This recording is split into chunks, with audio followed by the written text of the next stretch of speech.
या महाराष्ट्र सरकारला सांगायचं आहे, अरे तुम्हाला किती पुरावे पाहिजे?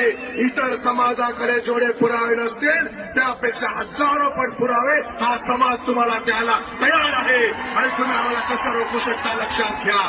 तुम्हाला सांगायचं आहे, 1871 ते 1952 हा समाज गुन्हेगारी जमात होता, क्राईम होता, हे सगळ्यांना जगाला माहित आहे.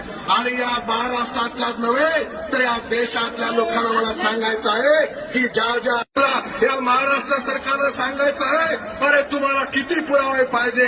इतर समाजाकडे जेवढे पुरावे नसतील त्यापेक्षा हजारो पण पुरावे हा समाज तुम्हाला द्यायला तयार आहे आणि तुम्ही आम्हाला कसं रोखू शकता लक्षात घ्या. तुम्हाला सांगायचं आहे, 1871 ते 1952 हा समाज गुन्हेगारी जमात होता, क्राईम होता, हे सगळ्यांना जगाला माहित आहे. आणि या महाराष्ट्रातल्याच नव्हे तर या देशातल्या लोकांना मला सांगायचं आहे की ज्या